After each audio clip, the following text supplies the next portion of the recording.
Good afternoon or good morning, Biology B students.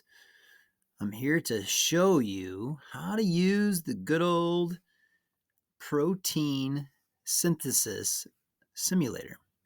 And so what we have here is we have our simulator opened, which most of you now know you can access. And we're going to show you what to do with the simulator and how it works along with the sheet that you have in Google Class.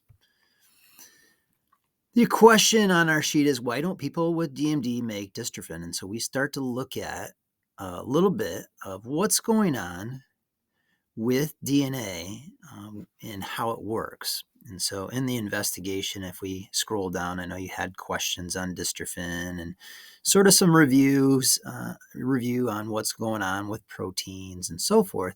But as we get down to this investigation one of lactase, which is a different enzyme, it's going to have you sort of challenge yourself to see if you can figure out what's going on with the DNA inside the body. So when we look at this first question, it says, what do you notice about the DNA? And if I look at the simulator here, we have a strand of DNA that automatically pops up. This strand is sort of unusual because it doesn't actually have the nucleotides. Some nucleotides are not there. There's actually some other letters, and they purposely did that for a reason. But I am going to go ahead and switch this to default 1, and I'm going to hit setup.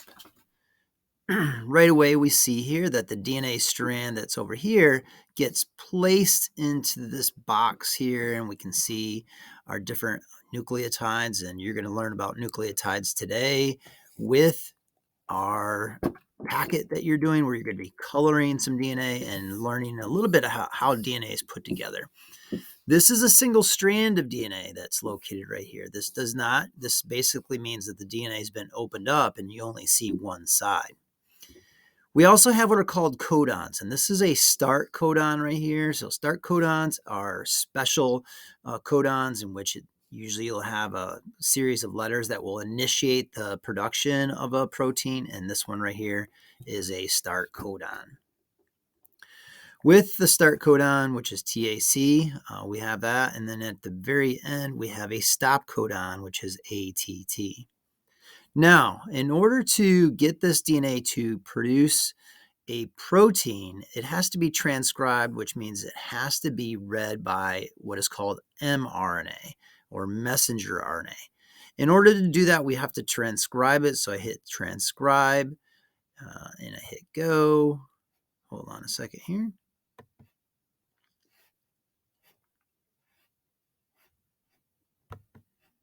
There we go. And so it looks like the mRNA came in over here, and mRNA is a little bit different. There is no thiamine. Instead, there's what is called uracil, and you'll see some U's in this, whereas you don't see that in DNA. So this is mRNA, and you'll eventually learn about that as well. When we release this, basically we're releasing this mRNA outside of the nucleus. So that's what we just did. That right there, we took good old DNA. We sequenced a gene. This would be a gene. And now we released a mRNA code out into the cytoplasm. So now it can be picked up by a ribosome. The simulator doesn't do a great job of showing this. Instead, it's showing you basically what's going on with transcription and translation. But in terms of location, that's where these processes are occurring. Now that the mRNA is out here, we can translate it. So if I hit translate, there you go. We're going to learn eventually that these codes, each set of 3 nucleotides will code for a specific amino acid. And we can see here like AUG codes for methionine, and UUU codes for phenylalanine, and CCU codes for proline. And my dog Yukon here doesn't like to learn about transcription and translation. He is crying kind of because he wants to play ball. And I'm sorry, Yukon, I'm trying to go over transcription and translation, which is a little bit more important right now. So hold tight. But anyway, that is now translated. And if I hit release, number 4, now I've released that protein.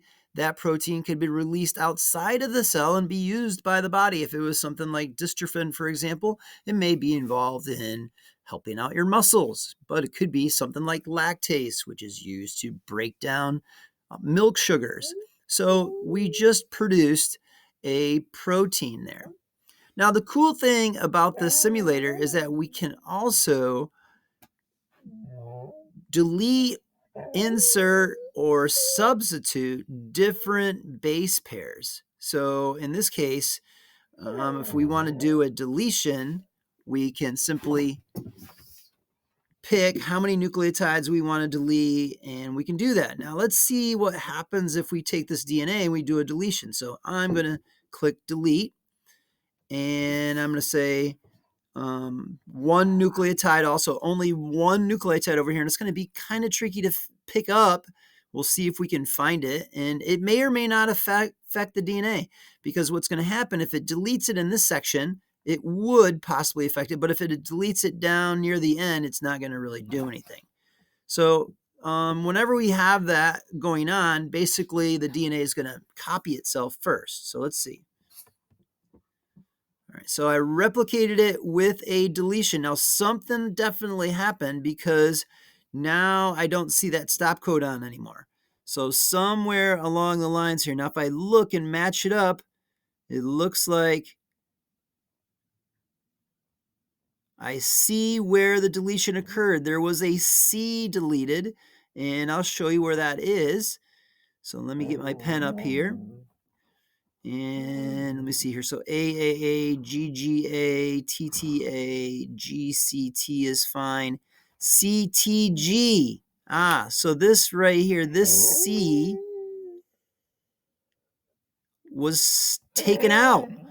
Because it was taken out, then all the DNA shifts over to the left. And so now the new codon is not what it was, which was CCT, instead is now CTG. Okay, so that is a problem with that DNA. So now if we transcribe that, and let me get my pen turned off here. So if we transcribe that DNA, and I hit go, we're going to get a way different set, and it transcribes the whole thing. There's no stop codon. And so now when I release it,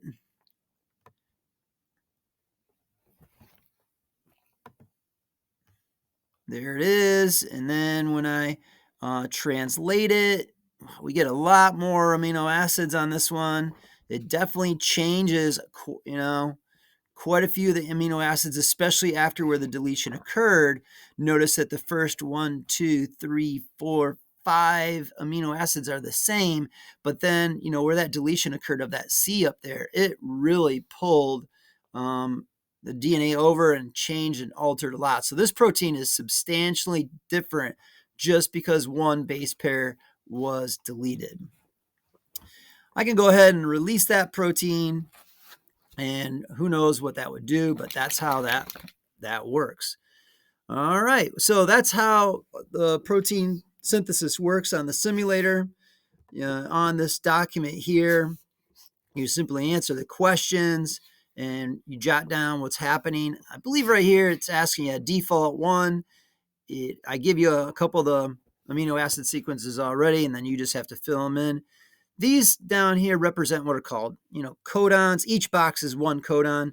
Each box is a set of 3 bases that code for a particular amino acid. And so you have those there.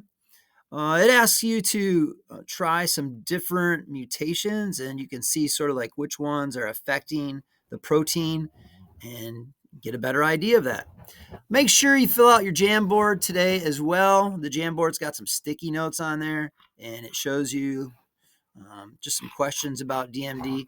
We're probably going to take a little break from DMD until I get back from quarantine. And once I'm back, we'll get rocking and rolling with lactase lab and getting a deeper understanding of what's going on with DMD. In the meantime, we want to deepen our understanding of DNA, make sure we really understand how what it's made of structurally and what its function is, and then also learn more about proteins. Have a great day, everyone. If you have any questions, make sure you put it in the, you send me an email, or you can private message me on one of your documents, and I'd be glad to help you out. Go Bulldogs.